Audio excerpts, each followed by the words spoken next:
Published 1906 est. The 21st of November 2017. Updated 1912 est. The 21st of November 2017. The Hinkley Point power station deal will add up to £15 to every energy bill in the country due to grave errors by the government, MPs will say today. Consumers have been dealt a bad hand by the government over the £20 billion nuclear station, which will cost many times the original estimate. MPs are set to voice concerns that bill payers are locked into an expensive deal lasting 35 years, asking why the terms were not revisited following the deal in 2013. MPs will voice concerns that bill payers are being locked into an expensive deal that lasts 35 years. Earlier this year, it was revealed that the projected bill for building the new nuclear power station at Hinkley Point had soared to almost £20 billion and could rise further. Following a review by its senior executives, energy giant EDF said the cost of the controversial project in Somerset has risen by £1.5 billion to £19.6 billion. The French state-controlled firm also warned the project could be delayed for up to 15 months. This would result in another £700 million in costs, meaning the bill would smash through the £20 billion barrier.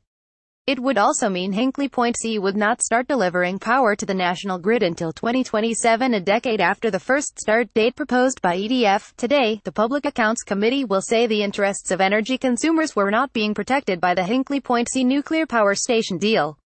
They are to criticize the deal to agree a so-called strike price of £92.50 per megawatt-hour of electricity generated by the power station, which will be operated by French energy giant EDF. The average annual household electricity bill will increase by an estimated £10 to £15 to support the new power station up to 2030, they warned. This could disproportionately impact on the poorest households, the MPs say, and are demanding to know why the deal hadn't been reassessed. The government agreed provisional terms in 2013, with the business department forecasting that consumers will now pay £30 billion in top-up payments over the contract's 35 years. This is 5 times more than the £6 billion expected 4 years ago, the report says. Labour MP Meg Hillier, who chairs the committee, will say bill payers have been dealt a bad hand by the government in its approach to this project.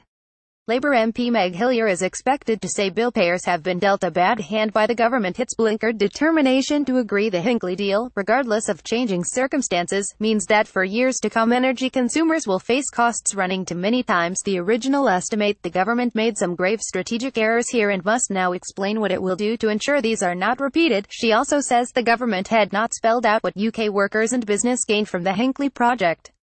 The committee urged the government to firm up its vague promises of the benefits of the project.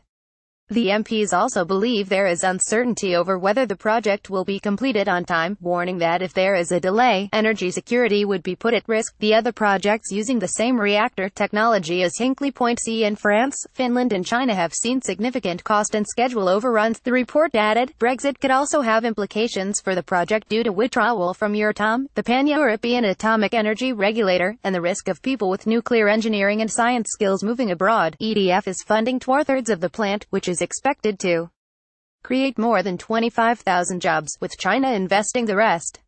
EDF Energy said in a statement the cost of Hinkley Point C for customers has not changed and they will pay nothing for its reliable, low-carbon electricity until the station is completed.